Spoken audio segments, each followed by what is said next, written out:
Okay, we are live. Hi, this is William Ramsey. Welcome to William Ramsey Investigates. On today's show, I'm going to cover a guy by the name of Lieutenant Commander Dr. Thomas Narut, Narut. He's come up in a bunch of conversations that I've had in episodes and very interesting background. But the lead into discussing Narut, I'm going to cover a political assassin, the guy Lance Belter, and he was the guy in Minnesota who murdered two people. He was in the Minneapolis area, but he himself has an interesting background and an interesting confession. And he's a story in itself in a lot of ways. But this was the shooting that took place. He killed Minnesota House Speaker Emerita Melissa Hortman and her husband and their dog. And then he drove somewhere else and shot State Senator John Hoffman and Yvette Hoffman. And he kind of did it in a sophisticated manner. He was impersonating a cop. He had a full face mask. He was stalking them, so it wasn't a crime of passion. This is June 2025. This is just one assassination, and a whole spate of assassinations this year and recently. So I've titled this "Political Assassin Lance Boelter, Lieutenant Commander Thomas Narut, and the Days of Lead," because there's just so much going on. Boelter was an appointee by Waltz, right? Waltz is the guy who ran for vice president with Kamala Harris. And he laid the blame for the shooting on Waltz. At least I think there was a public statement. I believe the story's kind of dropped off, but it shouldn't have. I don't know where they're at. He was charged with a bunch of charges. I don't know where they are in the thing. Boelter was 57, kind of relatively older guy, and had a religious background and traveled around the world in Gaza, in Congo, in strange places. And there's conflicting accounts about his political affiliation. Of course, these people, just like they did with Kirk, a leftist killed him. They're establishing this story about who did what, or I saw a leftist do that. I saw that today. Nobody saw the guy shoot Charlie Kirk, by the way. That's false and a lie. But Boelter was a Democrat. He had like strange background, security background, but he also had like a confession that he wrote to Kash Patel. So it kind of overlaps with the Kirk assassination, actually, in a way. But he had all this target list of, bigwigs and things like that. He was on the run for 2 days, is my understanding. The attacks occurred June 14th, 2025. And he announced he was the police, and he got close to him. And according to the federal indictments, Boelter stalked his victims for an extended period, compiling detailed information on their routines and residence. So there's elements of premeditation and also some sophistication, which is really interesting. And possibly using digital tools like tracking devices and things like that. They were his guns. The motive is kind of somewhat murky, although the prosecutors called it a political assassination. And he said he was dissatisfied with their stances, which it's kind of odd. Like, there's not a lot of stuff. I'll show his appointment by Waltz in some of the slides that I have. But that'll be my lead in to Dr. Thomas Narut, Lieutenant Commander. This guy's a high-ranking naval guy from 75. And I'll read from Dave McGowan's treatment of Narut in Program to Kill as well. So this is what he looks like if you're watching this on X or my YouTube channel, which I got back, or Rumble. This is Lance, Boelter. And this is when he was arrested. He was on the run for 2 days. He was hiding out in the woods close to his house. Kind of looked like he was prepped to stay outside. Those are his arrest things. But this is kind of creepy. This is what he looked like. He had a full-on rubber mask and police outfit and tactical gear. Like, this is not some crime of passion or something like that. And this is, I think, a picture that was taken with somebody's Ring camera. And there he is, kind of director of security. So he has kind of a security background. He also has a really interesting religious background. We'll get to that too. But this is from Ken Silva. Police saw Minnesota assassin run into lawmaker's house, but waited an hour to pursue him. That's interesting. The officer believed Boelter was a police officer who was checking on so-called and asked Boelter to roll down his window. He was a bald white male staring straight ahead. Boelter didn't respond to the New Hope officer who left to check on him, left on somebody else. So that's like an odd story. Like what's going on? Waited an hour to pursue him, and he looks like he is able to change his kind of views. Like he's a disguised guy. He's dressed in some kind of outback outfit here. If you're watching this, these are the two people he killed. His husband and wife, and wounded this other senator, John Hoffman and Yvette Hoffman. So that's her, Melissa Hortman, Hortman. And then this letter, which we'll get to. In a rambling conspiratorial letter addressed to the FBI, alleged assassin Vance Boelter claimed Governor Tim Walz instructed him to kill Senator Amy Klobuchar so that Walz could run for the U.S. Senate, according to two people familiar with the contents of the letter. The letter is the clearest evidence yet of Boelter's mindset after the targeted violence against Minnesota politicians last week. It is incoherent, 1.5 pages long, confusing and hard to read, according to two people familiar with the letter's contents.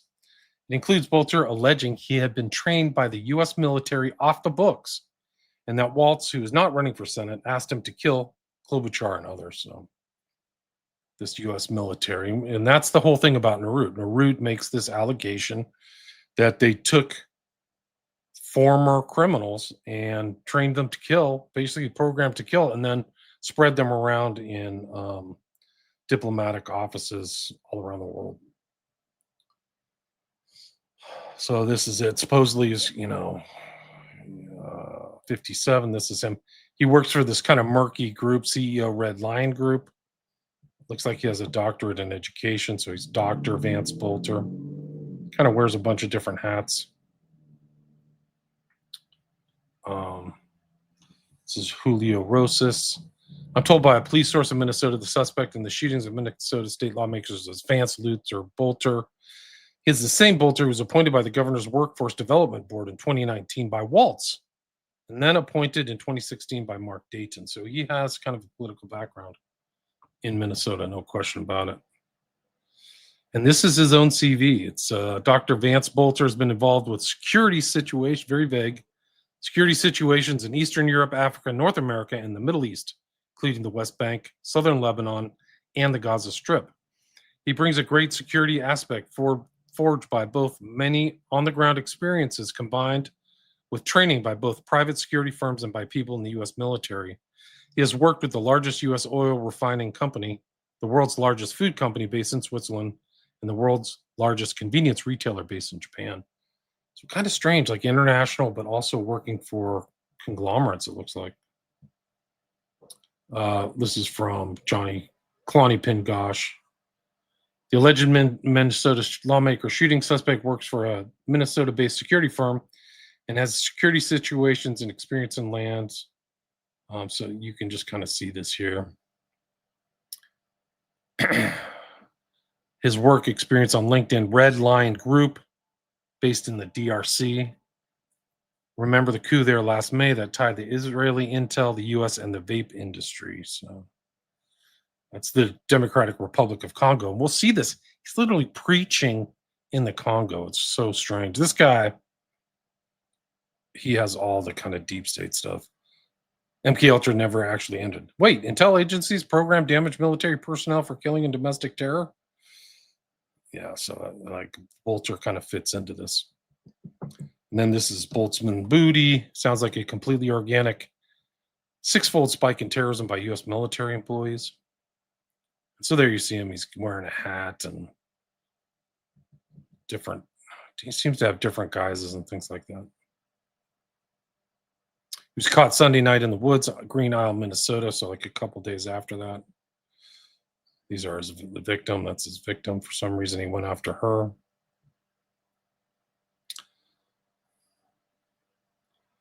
Again, Kalani Pin. There's like other things going on. There's a knife attack. This is like 09 Ace type stuff. August 2025. The Red Lion Group, Cardinal Stritch University, Greater Minneapolis, 2,000 followers. Democratic Republic of Congo, DRC, right? So weird things that were going on there. He seems to be around that. The cover story, or the story that may be real, is that he was upset about denying healthcare benefits to illegal aliens, but there's nothing about him that kind of puts that in writing. This is the movie Drive, same kind of mask. Apparently, like he had a legend, like no king's legend, like a democratic kind of view. There's Waltz. Keep your friends close and your assassination targets closer. I guess Klobuchar is a piece of work. So this is his manifesto, and I'll read the whole thing. Dear Kash Patel, my name is Dr. Vance Luther Boelter, ED. I am the shooter at large in Minnesota involved in the school shootings the morning of Saturday, June 15th, at approximately 2:30 a.m. and 3:30 a.m., or around that time. I will probably be dead by the time you read this letter. I wanted to share some info with you that you might find interesting. I was taken by U.S. military people off the books starting in college. He's 57 now. I have been on projects since that time in Eastern Europe, North America, Middle East, and Africa. In the line of duty, what I thought was right and in the best interest of the United States. Recently, I was approached about a project that Tim Waltz wanted done, and blank blank and Kurth blank was also aware of the project. Tim wanted me to kill Amy Klobuchar and blank. Tim wants to be a senator, and he doesn't trust blank to retire as planned, and thinks she is going to stay and be on the last mate with Amy, and then Tim would get out of the Senate seats, and blank wants to be governor, and Keith Island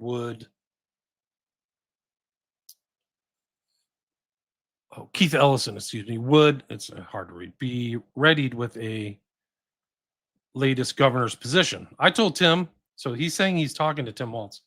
I told Tim that I wanted nothing to do with it, and that he didn't call that plan I would go public.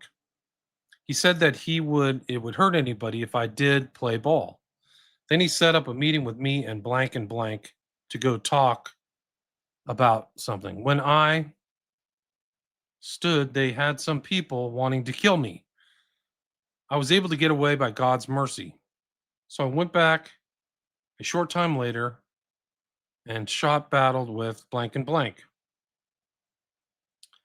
They should note that I didn't fire me, ran at my police officers, and boy, did I have plenty of opportunity. Ask for the report on how my weapons and ammunition I had on me. So that's part of the note. Yeah, Keith Ellison would be rewarded with lieutenant governor's position. You got 2 murder charges, second degree, not the intro. This is Jedidiah Hartley. You can check that out. I'll put a link to his Jedidiah's X account, but he says that Boelter was like a member of the NAR, right? This is kind of, according to many Christians, myself included, it's kind of a heretical new church within Christianity. And here's what Jedidiah writes. Vance Boelter, the man arrested for assassinating 2 government officials and their spouses, is directly affiliated with the New Apostolic Reformation, NAR, and after watching several of his sermons, which we're going to watch in a second, it's clear to me that he was radicalized by NAR rhetoric. This thread is going to be long, so quick TDLR. 1. Boelter attended Christ for the Nations Institute, a known NAR training ground. 2. In his sermons, he echoes core NAR rhetoric by demonizing America's acceptance of abortion and home. These are typically conservative views, so he's supposedly left-wing. In his sermons, he echoes core Nar rhetoric by demonizing America's acceptance of abortion and homosexuality and preaching on how God will appoint, quote, apostles and prophets, unquote, to correct the church. And those are like the titles within Nar, like the literally bringing back it's kind of like an apostolic reformation or something. 3, and most shockingly, he repeatedly references his history with a member of the New Adams Farm in Zimbabwe, an obscure commune that was funded in part by Mike Bickle in the deeply Nar community I was raised in. Now to go more in depth. 1, first, for those who don't know, the New Apostolic Reformation, Nar, is a term commonly used to describe a network of charismatic Christian churches and leaders centered around a belief in modern apostles and prophets, dominionism via the Seven Mountain Mandate, Christian Zionism and end-time revivalism, emphasis on supernatural gifts, healing, tongues, and prophecy, and spiritual warfare against demonic forces and territorial spirits. 2, the movement has long been criticized for its cult-like structures, lack of accountability, and alignment with Christian nationalism. In recent years, many former members of this network, including myself, have come forward to expose a deeper pattern of fraud, spiritual abuse, and rampant sexual violence being perpetrated and covered up by many of the movement's most visible leaders. 3, the Nar also places a deep emphasis on raising up and radicalizing the next generation. To that end, it has established several colleges, all unaccredited, designed to formalize and spread the rhetoric of Nar leaders. One such institution is Christ for the Nations Institute, CFNI, in Dallas, Texas. Founded by Gordon Lindsay, a key charismatic figure who helped pave the way for the Nar movement, CFNI centers its core curriculum around many of the doctrines outlined above.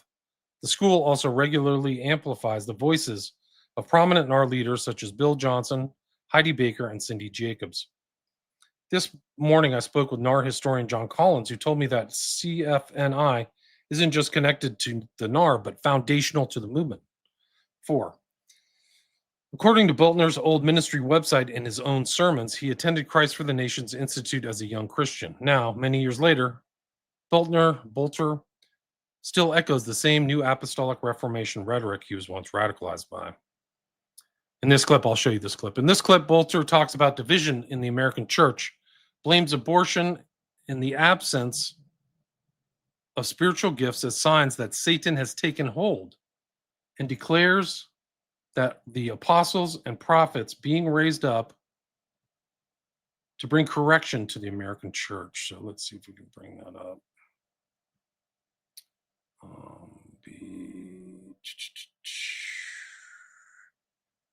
I think this is it. In school, I went to college and I met a believer. Et à l'école, je suis allé à l'université, j'avais trouvé un croyant who discipled me and taught me much about Jesus. et qui a parlé trop de Jésus à moi. His name was David Emerson. Son nom était David Emerson. About a year later, after I had met him, he told me he was so excited, he said, I'm going to Africa. Et une année après, quand je l'ai rencontré, il était très excité. Il m'a dit, je vais en Afrique. I'm going with the ministry. Je vais avec le ministère. And we're going to dig wells for people because they need good water. Et nous allons commencer à creuser des puits pour des gens parce qu'ils ont besoin d'eau. And then we'll share the gospel. Et puis, partager aussi l'évangile, prêcher l'évangile. Et il And I est remember perdu. people came to their farm site where they were living. Les gens sont venus dans la ferme là où ils vivaient. And they didn't want to use guns Et ils n'ont pas voulu utiliser les armes because guns were too loud. parce que les armes étaient trop bas. So they came with machetes Ah, ils sont venus avec des machettes comme de Kuluna. and they killed everybody. Et ils ont tué tout le monde. My friend, Mon ami, his fiancée, sa fiancée and about 16 other people. et environ 16 autres personnes. Only 2 children survived that hid. So that's kind of the massacre. I think this is another clip. Let me see, remove video file. Many churches in America Beaucoup d'églises aux États-Unis didn't listen to Jesus. n'ont pas écouté Jésus. They're divided. Ils sont divisés. This little group here, Ce petit groupe ici, this little group il y a here, un autre groupe petit, un petit groupe là-bas, this little group un autre here, groupe, petit groupe de ce côté, and the enemy, et l'ennemi, the devil, le diable, comes through et il est venu au travers d'eux, and rips everything apart. et il a volé, il a détruit toutes choses. The churches are so messed up. Les églises sont vraiment en désastre. They don't know abortion is wrong, many churches. La plupart des églises aux États-Unis soutiennent l'avortement. They don't have the gifts flowing. Ils ne vont pas avoir les dons en train de couler. God gives the body gifts Le Seigneur a fait des dons aux églises, au corps, to keep balance. pour pouvoir maintenir l'équilibre. Because when the body starts moving in the wrong direction, Parce que quand le corps du Christ est en train d'aller vers une mauvaise direction, when they're one parce qu'ils sont en train d'aller dans une mauvaise direction, and accepting the gifts, et quand ils acceptent les dons qui viennent d'ailleurs, God will raise an apostle or prophet le Seigneur va envoyer un apôtre ou un prophète to correct their pour course. pouvoir corriger le tout et remettre tout en ordre. But God is going to raise up apostles and prophets in America Le Seigneur va relever des pasteurs et des prophètes aux États-Unis to correct his church. pour corriger son église. And those that are connected to the Et body, ceux qui sont connectés au corps, they will come through this mess ils vont quitter de cette confusion. and they will be strong again. Et ils seront forts encore. And once again, they'll send missionaries Et encore, out ils vont encore commencer à envoyer des missionnaires au travers du monde. and be a blessing. Et ils seront encore une fois de plus une bénédiction. So I think that that's kind of indicative of NAR theology, this apostles and prophets and the gifts and all that stuff. And I think Jedidiah Hartley talks about it again. It's at Jedidiah Hartley. I'll put that in the show notes. But he says, Boelter hits on many of the most recognizable NAR talking points. Spiritual warfare against the church, emphasis on supernatural gifts, need for modern apostles and prophets to correct the church, and demonization of abortion and LGBTQ identities. So that's like very right. That's not the so-called democratic talking points that he supposedly had. You know, no kings like pamphlets in his car. All this alone is enough to demonstrate Boelter's deep association with the NAR, but two of his sermons, he referenced New Family's Farm. The story of New deserves its own thread. I don't know much about the New Family Farm. I guess this guy Jedidiah's family had been at the farm and something horrible happened there. But Jedidiah continues, I believe Boelter's proximity to the NAR and his full embrace of NAR rhetoric absolutely played a role in his radicalization. Just a few weeks ago, I was speaking publicly about the dangers of violent rhetoric within NAR circles and how that language is no longer just metaphorical. It's beginning to spill over into real political violence. For decades, extreme NAR rhetoric has been used to justify and conceal sexual violence. Now I believe it's being used to radicalize, incite political violence. So that's Jedidiah Hartley. Again, thanks, Jedidiah. That's some insight into possibly Boelter. He let's see. There's other like videos of Boelter that I found. Let's see if I can find those. He's excited about Jesus. And I'm just as excited about Jesus. Et je suis juste excité Right de here, Jésus. right now. Jusqu'à présent, même maintenant. And when I get excited, Et quand je suis excité, I want to dance. je veux danser. And what Jesus did for me. C'est que Jésus a fait. This is a guy who allegedly killed 2 people and wounded 2 other ones. I mean, this is to me is like real true detective stuff. Super creepy. And the fact that he wrote in his so-called confession, he got involved in kind of dark stuff from college, recruited out of college, and moved around a lot. Like his resume, he's bouncing around different continents, not just countries. What else has he been up to?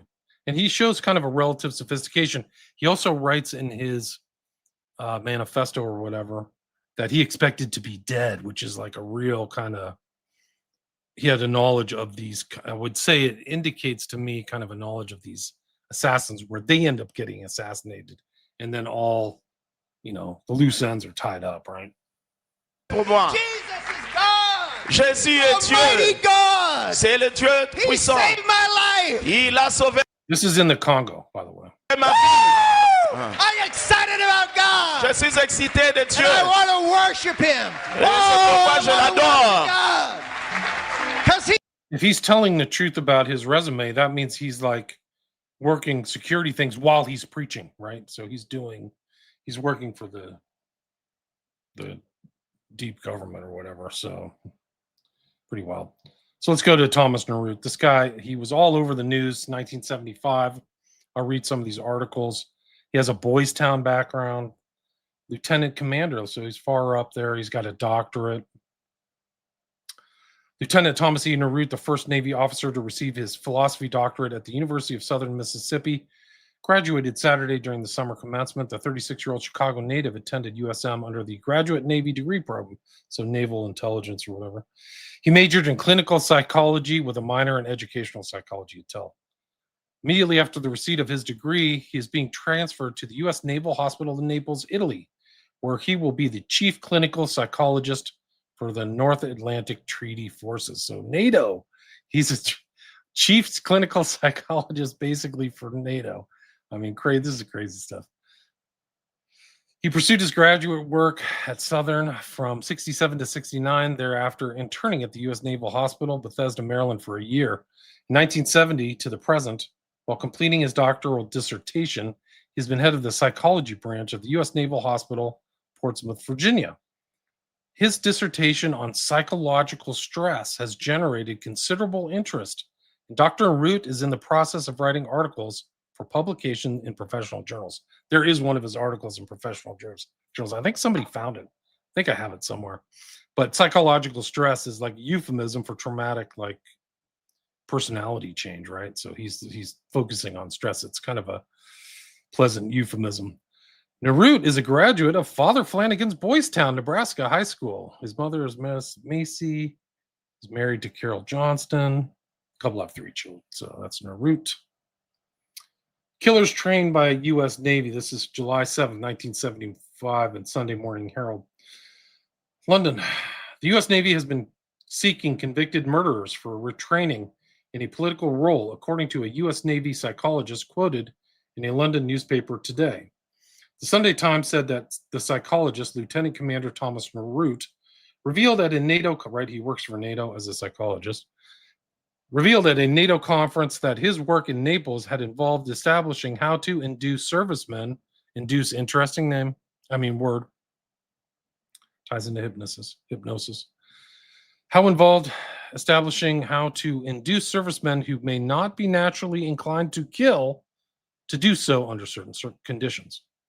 The Sunday Times said that Dr. Narut's story was later categorically denied by the U.S. Defense Department. Dr. Narut, in his 10-minute address, hinted at his work in teaching combat readiness units to cope with the stress of killing. When pressed afterwards on what was meant by combat readiness units, he explained this meant men for commando-type operations, and he said for insertion into U.S. embassies under cover, ready to kill should the need arise.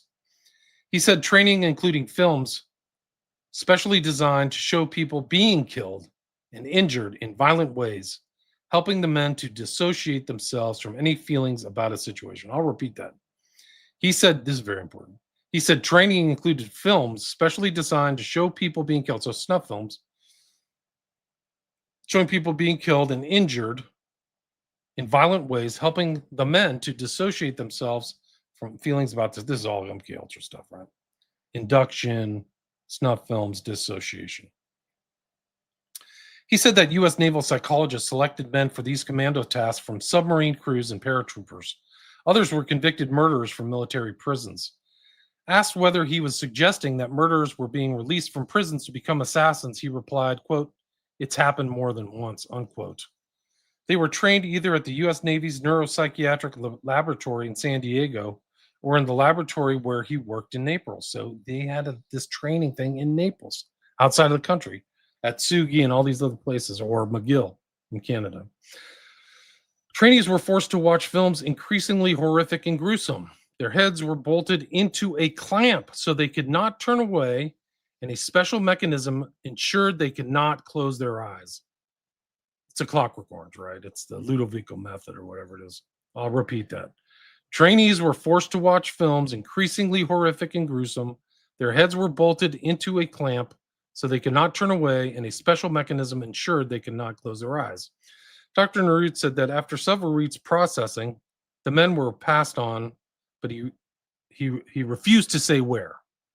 However, according to the Sunday Times, at one point in the conversation, he used the Athens embassy as an example and said that his busiest time, when the largest batch went through his hands, was towards the end of 1973 at the time of the Yom Kippur War.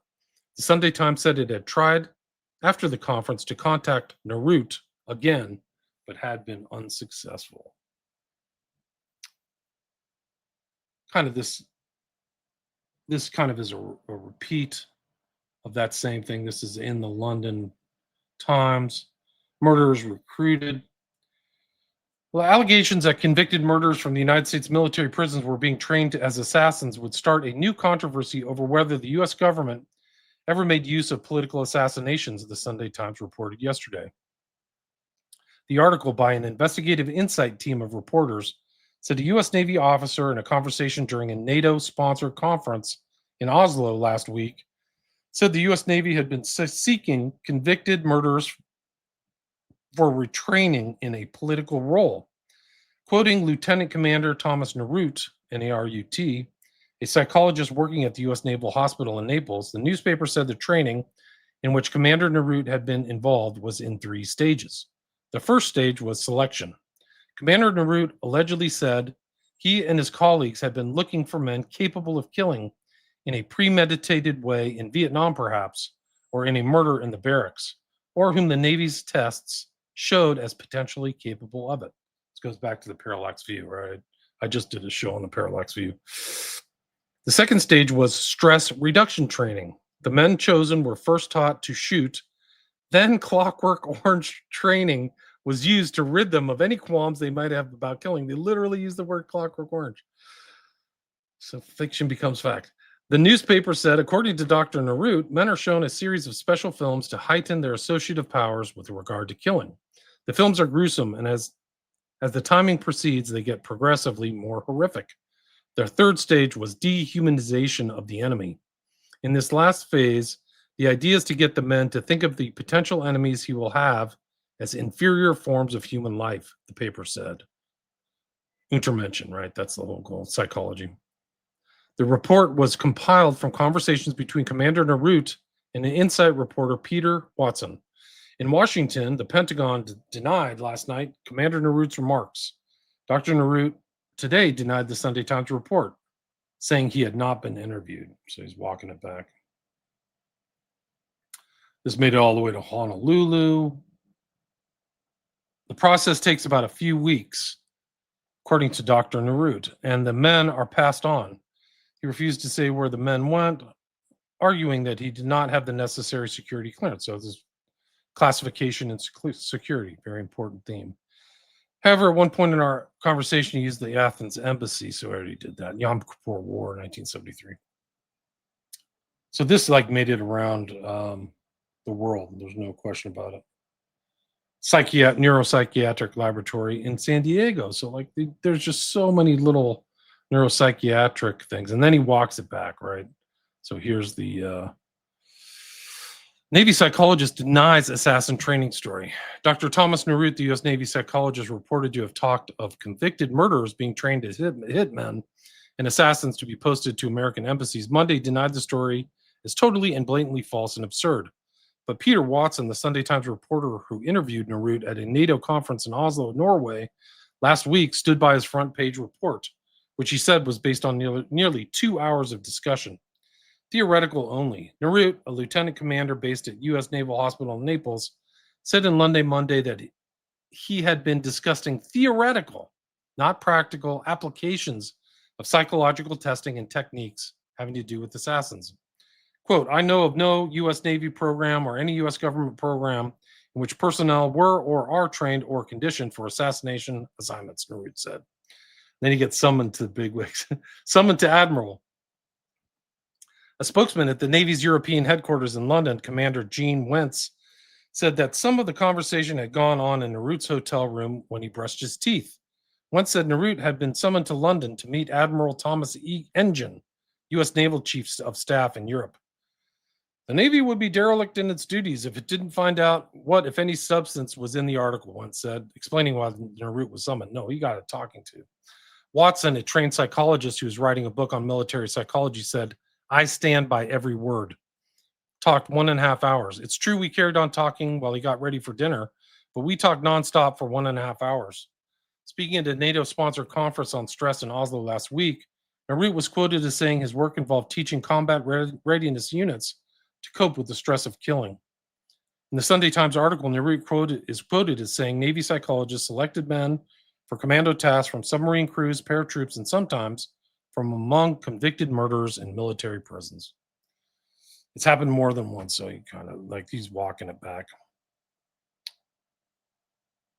Not training assassins. U.S. Navy denies report. So they're just like categorical denial. Navy psychologist, false and absurd. Psychologist denies London assassin story. So it's kind of funny. Darkly amusing. Darkly amusing is probably a better way to put it.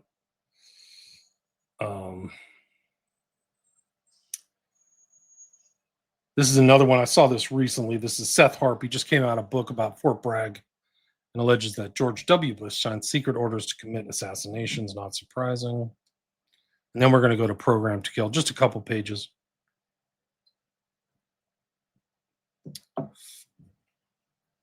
Chapter 8, Henry, Portrait of an MK Ultra Assassin. It is being like a movie star. You're just playing the part. Henry Lee Lucas describing what it is like to be a serial killer. A U.S. Navy psychologist claims that the Office of Naval Intelligence has taken convicted murderers from military prisons and used behavior modification techniques on them, then relocated them in American embassies throughout the world. The Navy psychologist was Lieutenant Commander Thomas Narut of the U.S. Regional Medical Center in Naples, Italy. The information was divulged at an Oslo NATO conference of 120 psychologists from the 11-nation alliance. The Navy provided all the funding necessary, according to Narut. So this isn't the CIA. This is like just the Navy. Dr. Narut, in a question and answer session with reporters from many nations, revealed how the Navy was secretly programming large numbers of assassins. He said that the men he had worked with for the Navy were being prepared for commando-type operations, as well as covert operations in U.S. embassies worldwide. He described the men who went through his program as hitmen and assassins who could kill on command. Careful screening of the subjects was accomplished by Navy psychologists through the military records, and many were convicted murderers serving military prison sentences. So said the Napa Sentinel in a series of articles published in August through November 1991. Anyone familiar with the intelligence community's long-standing obsession with the concept of mind control will immediately recognize what Dr. Narut was describing as an MKUltra project. The existence of this particular manifestation of the project was first reported by British journalist Peter Watson of the Sunday Times, who attended the conference and interviewed Dr. Narut, who had told him they looked for candidates who had shown a proclivity for violence. This was at a time when numerous pseudo-investigations of the intelligence community were being undertaken, including those by Rockefeller, Pike, and church committees. So this is taking place in an interesting environment. Narut told Watson that he was revealing what was obviously highly classified information only because he assumed that it was about to surface anyway. As it turned out, Narut seriously overestimated the interest of the various committees in practicing full disclosure. After making his unauthorized comments, Narut promptly disappeared from public view. He reappeared briefly to make a feeble attempt at retracting his prior statements, but at that point it was a little too late. Watson then went on to expand upon his initial research to produce a book, War on the Mind, which was one of the better books from the 1970s on the subject of mind control and psychological warfare research by the intelligence community. Walter Boelter referenced Watson's work as well in his difficult to find Operation Mind Control. So this cat once let out of the bag, proved rather difficult to stuff back inside. The intelligence community, it seemed, was recruiting from prisons to make use of natural talents of convicted killers to produce a fabled Manchurian candidates, otherwise known as mind-controlled assassins. Hold on, just.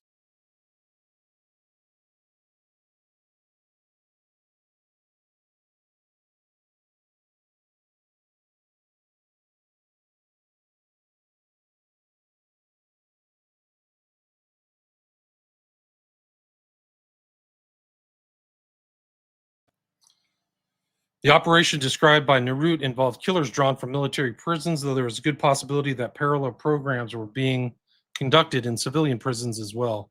Prisons, after all, have provided fertile ground for any number of MK Ultra sub-projects for decades. As the Napa Sentinel article noted, mind control experiments permeate mental institutions and prisons. That was particularly true in the 1960s and 70s. The NATO conference in which Dr. Narut dropped his bombshell was held in July 1975. Strangely enough, the very next month, August 1975, Henry Lee Lucas was released early from prison to begin his 8-year reign of terror. So it's kind of weird coincidence there. This is Pete Hamill's Conditioning Killers. This is involves this kind of stuff, but we'll go through this. Let's see. One of the theories of modern science revolves around the existence of matter and antimatter. There is a world we see, concrete and specific, and there's a parallel world made of antimatter, which we do not see, but which science is certain exists. Every day now, we are learning that there is history and anti-history. Current history is what the official spokesmen have been telling us for most of the century. Anti-history is what really happened, really well said. And what really happened has often been vile and murderous. Consider the Clockwork Orange revelations. At a NATO conference held in an Oslo hotel 2 weeks ago, some 120 scientists gathered to exchange information on psychological research into stress, most particularly the psychological problems of soldiers. Among the scientists was a U.S. Navy psychologist, Lieutenant Commander Thomas Narut, who works at a U.S. Naval Hospital in Naples. He delivered a paper with the rather banal and jargonized title of, quote, "The Use of Symbolic Model and verbal intervention in inducting and reducing stress." I have that article somewhere. But in a later discussion with a small group of people and in an interview with London Sunday Times reporter Peter Watson, Narut explained what the jargon meant. His work for his country basically involved the use of techniques that would get men who did not want to kill other human beings to become killers. There were, for example, combat readiness teams. Who were they? They were men who were trained, in Narut's words, to be assassins and hitmen, placed in American embassies under a variety of covers, and as the Times said, ready to kill in those countries should the need arise. The way they were trained was very much like a Clockwork Orange. They were continuously shown films in which people were killed and injured in horrible ways until they had reached such a point that they were acclimated and able to dissociate any feelings from such a situation. Wow. Like he said in that earlier article, they're literally strapped in and forced to watch, just like Alex DeLarge, right? Where did the American government get such men? From submarine crews, from paratroops, from the ranks of convicted murderers and military prisons. Narut was able to clarify this. Did he mean that convicted murderers were being released from military prisons to become assassins and hitmen for the United States government? His answer, it's happened more than once. In his interview with Watson, Narut said that research shows that the best killers are people with passive-aggressive personalities. These men have a lot of drive and appear to be well-disciplined, but have the capacity for sudden explosions of violence when they can kill without remorse. Narut said that he and his colleagues in the Navy have been searching for such men. This is like Parallax View. A good killing record in Vietnam would qualify him, or a good murder in the barracks. The men are given the Minnesota Multiphasic Personality Inventory tests to rate a man for such traits as depression, hostility, and psychopathy. Straight Parallax View. If the men pass their tests and others, they are sent for further training to the Navy's neuropsychiatric laboratory in San Diego, or to the facility where Narut works in Naples. They are taught to shoot. They go through the intensified Clockwork Orange training to get rid of whatever abiding humanity remains in them. Film is a key instrument of training, according to Narut, and probably helps to explain why America has been so terrified of films that show sexuality, which is life-giving, and don't even blink at films of violence. The trainee's head is placed in a clamp, and his eyelids are forced open so that he cannot look away. He sees an African youth circumcised with a blunt knife and no anesthetic. It is excruciatingly painful, and when it is over, the trainee is asked, what color was the belt on the doctor's trousers? Or what was the motif on the handle of the knife with which the circumcision was made? Then he sees a man sawing off a plant until his finger is sawed off. The scenes get progressively more horrible. If physiological measures like heart and breathing rate, which respond dramatically during the early films, calm down and resume their normal patterns as more bloodthirsty scenes are shown, the men have passed and can move on to the final stage. This final stage is the process of dehumanizing the enemy. The potential patriots are convinced that the enemy is inferior by the use of slides and lectures that ridicule local customs and portray foreign leaders as evil, an old technique. If you can think of another human being as a dink, a gook, a mick, a kraut, nip, greaser, or an N-word, it is easier to kill him. Narut was vague about what happened to these heroes after they were trained, but did mention the Athens embassy during the period when we were supporting the Greek colonels and a heavy period of training following the 1973 Yom Kippur War. The Pentagon, of course, denied the whole thing, which, given the record for truthfulness by all government officials, is as good as a confirmation. They did confirm that Lieutenant Commander Narut worked at the Navy Regional Medical Center in Naples and that he was a psychologist. I don't remember any politician running on a platform that included the training and development of homicide artists. It seems to me that Narut and all the officers of the Naples and San Diego centers should be placed under oath before a grand jury. And if this story is truth, everybody involved up to the highest levels of the government should end up in the can. So that's PDM. This is another one, just like about Narut. Can't remember what book this is from. This is from R. Moreau, Toxic Tiramisu. Just like how they strap people in and made them watch movies at Fort Bragg, same kind of stuff. I'll read this whole page. Yeah, I'll put links to these two guys here. You should follow RJ Moreau. Toxic Tiramisu does great research. So does Johnny Pin. Gosh. Another branch of military psychology applicable to elite counter-terrorist units was atrocity research, studies of why atrocities occur and the personality traits associated with killers. A Navy research project led by psychologist Sigmund Struffert was the subject of awkward questions in 1971 by Congressman Cornelius Gallagher, who found the research to be designed to measure how different individuals value human life. In other words, to screen for those who, attaching little value to life, might make good killers. More disturbing is evidence of research into means of conditioning military personnel into more efficient killers. Peter Watson, in his study of the military use of psychology, refers to a 1975 NATO-sponsored conference on stress and anxiety in which U.S. Navy Dr. Thomas Narut lectured on symbolic modeling, by which people could be taught to cope with certain stresses. Techniques, he said, were being used with combat readiness units to train people to cope with the stress of killing. The methods were reportedly used for commando teams and special Navy operatives, and they involved the screening of films, specially designed to show people being killed in violent ways. By being acclimatized through these films, the men were supposed eventually to become able to dissociate their emotions from such situations. Other aspects of the program included training aimed at stress reduction and dehumanization of the enemy. Dr. Narut reportedly also described the screening procedure for men with passive-aggressive personalities suitable for commando tasks. Quote, I already repeated this. So check those out. That's basically it. I mean, the Narut comes and goes, but he seems to have gotten in trouble and then kind of disappeared. Like he was taking, like you just don't see him anymore. It's like he had some kind of a mission and then like was gone. But it is an interesting thing. It ties into Boelter saying that he was recruited in college, and Boelter has some element of kind of sophistication.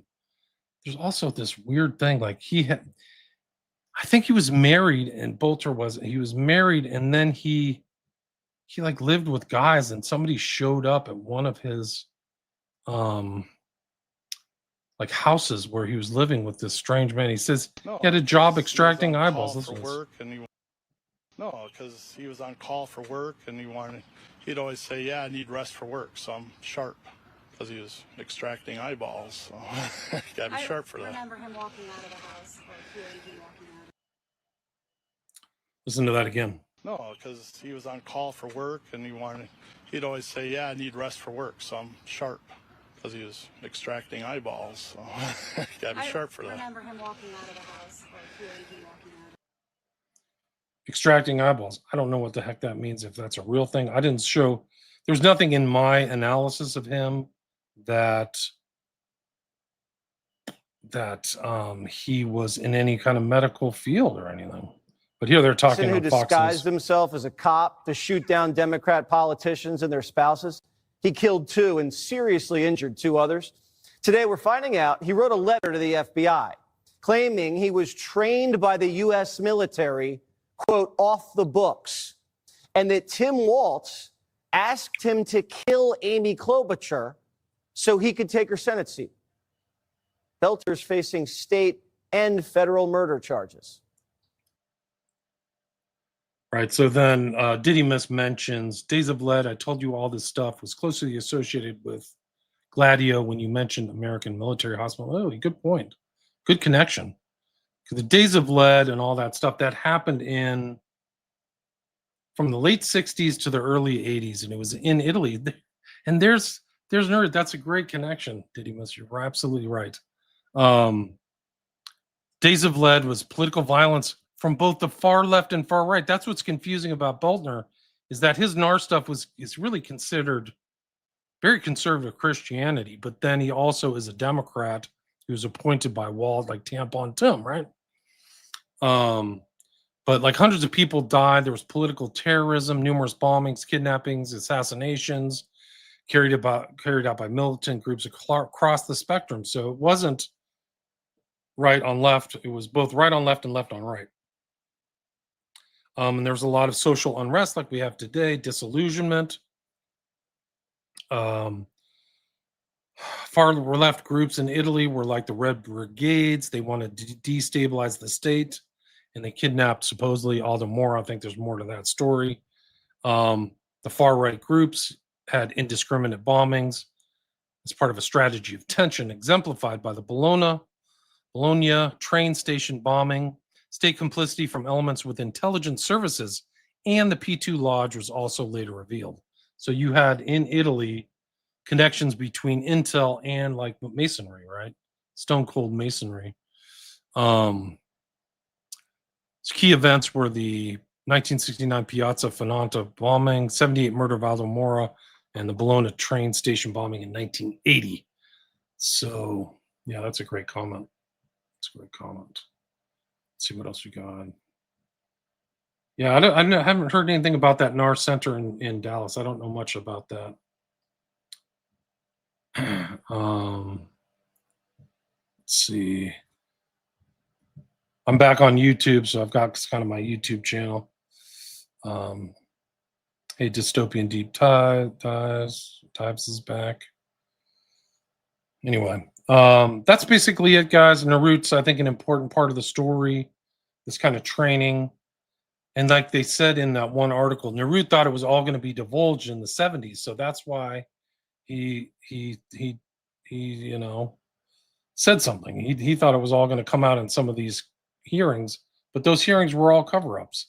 They were not kind of what you would think. They were different than that. But guys, please share the show if you like it. Please check out my Patreon. I've got a lot of shows there. I'll put this on Patreon as well. I post a lot of other things there. It's kind of a legacy Patreon. I started 10 years ago. I also have 5 documentaries on Patreon. My 5 books are available on Amazon and at my website, William Ramsey Investigates. And I do post quite a bit at on X. So you can check out at William Ramsey in. And then some of these guys, see if I can go back here and kind of see some of these people who you should check out. But yeah, this guy is really strange. There's elements of sophistication. Johnny Pin Glosh, check that out. Clonny Pin _Gosh. Check out his work. Amuse, I got some stuff from there. There's his manifesto again, which he thinks he's going to die. Jedidiah Hartley is at Jedidiah Hartley, JEDIDIAH HARTLEY. So check that out about NAR. I don't know much about NAR, so I'm glad that he wrote that. And then the other one was, I think, RJ Moreau, who, of course, the great Dave McGowan, Program to Kill. It's RJ Moreau at Toxic Tiramisu, TOXICTIRAMISU. So I'll try to put links to all of those X accounts, and you can check those out. But they've done a lot of fantastic research. So that's basically it. Let me see if anybody's commenting. Do I know how to do the QR code? No, they just dropped a QR code on StreamYard, but I can try to figure it out. It's a new thing they had, so people can kind of click through. But I need to learn that. I'll try to get on that. Anyway, thank you all for listening. Really appreciate it.